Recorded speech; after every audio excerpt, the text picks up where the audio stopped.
Solidly is the 5th largest forked protocol by TVL, with its forks totaling $640 million. And the funny thing is, nobody uses Solidly Exchange anymore, they just use the forks. Now, they had a really good infrastructure, the V33 infrastructure, but it needed some adaptation. And that's where platforms like Aerodrome and Velodrome came into play. Those are among Solidly forks, but also other decentralized exchanges like Ramses came into play and did things much better than a lot of these other different exchanges did. Ramses launched back in March of 2023, over a year and a half ago by now, and it launched its concentrated liquidity in June of 2023, so just a couple months after its initial launch. Now, one of the main driving factors of Ramses compared to other different Solidly forks like Aerodrome and Velodrome is they are concentrated liquidity native. When they initially launched their protocol, they wanted to focus on concentrated liquidity and not focus on 50-50 pools or full range liquidity pools because they are not capital efficient. Now, Aerodrome and Velodrome have recently become concentrated liquidity native, but Aerodrome launched back in August of 2023. Velodrome launched way earlier than that, and they both just released their concentrated liquidity in April of 2024. So it took them a while to get onboarded into the concentrated liquidity train, and that's why I think Ramses is going to redefine the decentralized exchange space. You know, the cool thing is Ramses is one of the exchanges out of a whole umbrella called the Ramses Kingdom. It was the first exchange that this team launched, and then after they saw proof of concept and they saw that this product was needed on other chains, they launched Pharaoh over on the Avalanche network, Clio over on Mantle, Nile over on Linea, Ra over on FraxChain, Nuri over on Scroll. So they have a whole collection of decentralized exchanges totaling over $100 million in TVL and over $15 billion in total volume generated. Now today I'm going to be breaking down their exact model, and if you guys are interested in this type of content, drop a like and subscribe, notifications turned on, and I will start to showcase to you guys passive income opportunities that you can invest into using Ramses and these other decentralized exchanges, part of their kingdom. Anyways, like most V33 dexes, they have the legacy pools. The legacy pools are just the correlated and volatile or the stable and volatile liquidity pools where you put up 50-50 of each asset. And the APR that's being displayed here is the same APR for everybody because you cannot concentrate your liquidity. They get LP incentives in terms of like the RAM token as well as Arbitrum token. People can vote on where those incentives go. Concentrated liquidity, very, very similar concept, except instead of having the staked and unstaked option, they just have one option,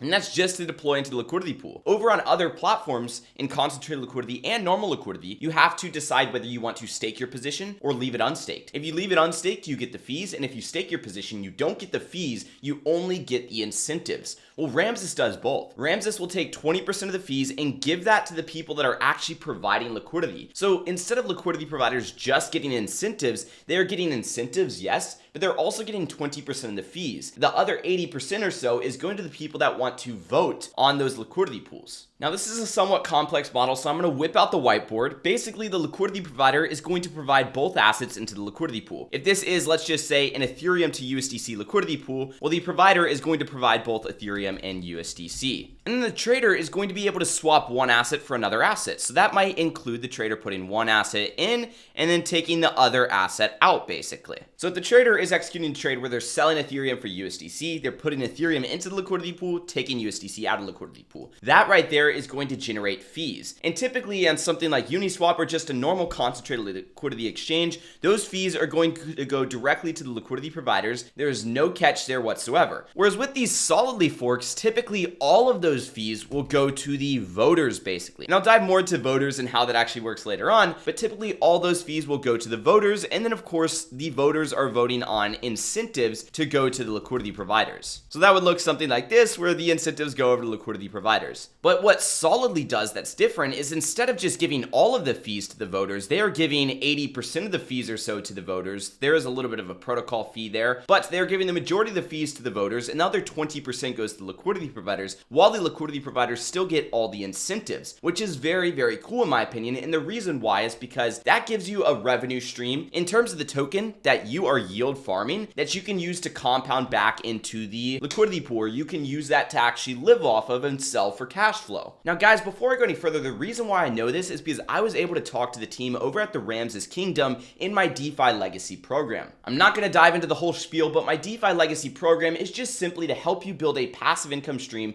that's robust and consistent that you can live off of through decentralized finance. And if you want to learn more about that, builderwealth.com, the link is down below in the description. Anyways, let's talk about the voting and how that actually works. In order for these incentives that you see right here, like this 7,400 that's being allocated across liquidity providers in this pool to get there, people have to vote on where it goes. So people that have locked RAM token or VE-RAM, also known as vote escrowed RAM, those people will be able to vote on where RAM token go, right? So they would come in here, they would vote on these liquidity pools and say, okay, I want more RAM tokens to go to ETH to USDC. They would use their RAM voting power to vote, and then it would reset at the end of each week. So these are 1 week periods where the voting changes. And then more emissions and incentives would go over to the liquidity providers in this pool. Now, what do these people get for actually voting? Why would people lock their RAM instead of just selling it? They get the fees, they get the rewards. So if we take a look over here at ETH USDC, there's $20,000 right here. That's 4.083 ETH and 10K USDC. That's going directly to the voters. So by voting in here, you're getting roughly a 114% APR. That's pretty good in my opinion. So to further break down this system, the liquidity pool is going to provide two different things for the liquidity provider. Number one is the incentives in RAM tokens.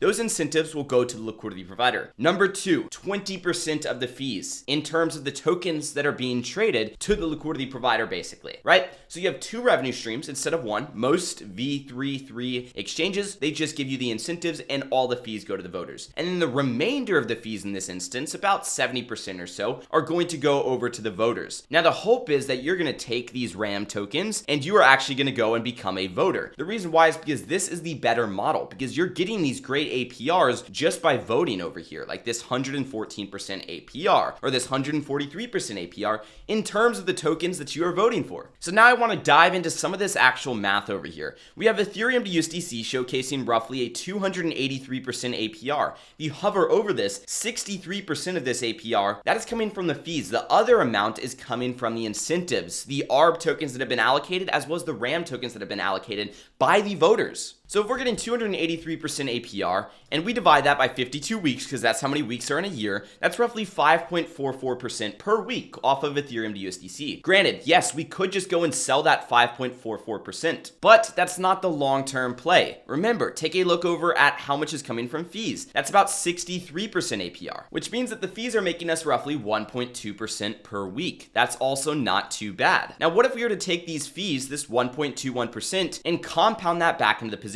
So if we were to start with, let's just say $1,000, and now we have earned a total of, let's just say about $12 from fees. After we compound that $12 in fees, we now have $1,012 after week one. Now the remainder, which is roughly 4.23%, that's from the incentives, that's from the RAM. We go and we lock up those RAM tokens. So 4.23%, we're now going to have roughly $42 that we locked up in RAM tokens. Now that $42 in RAM tokens, let's just say that's earning an APR of something like 145%, because we can go and vote amongst the highest paying ones. That's actually what the Ramses team recommended to us, and the average seems to be about 145% APR. Well, now our $42 is earning 145% APR. So after 1 week, we would have generated roughly $1.17 just from our $42. It's not much, but when we start to compound this, and we now have a total of $43.50 in RAM tokens. And then we do the same exact math equation where now we have $1.21 and then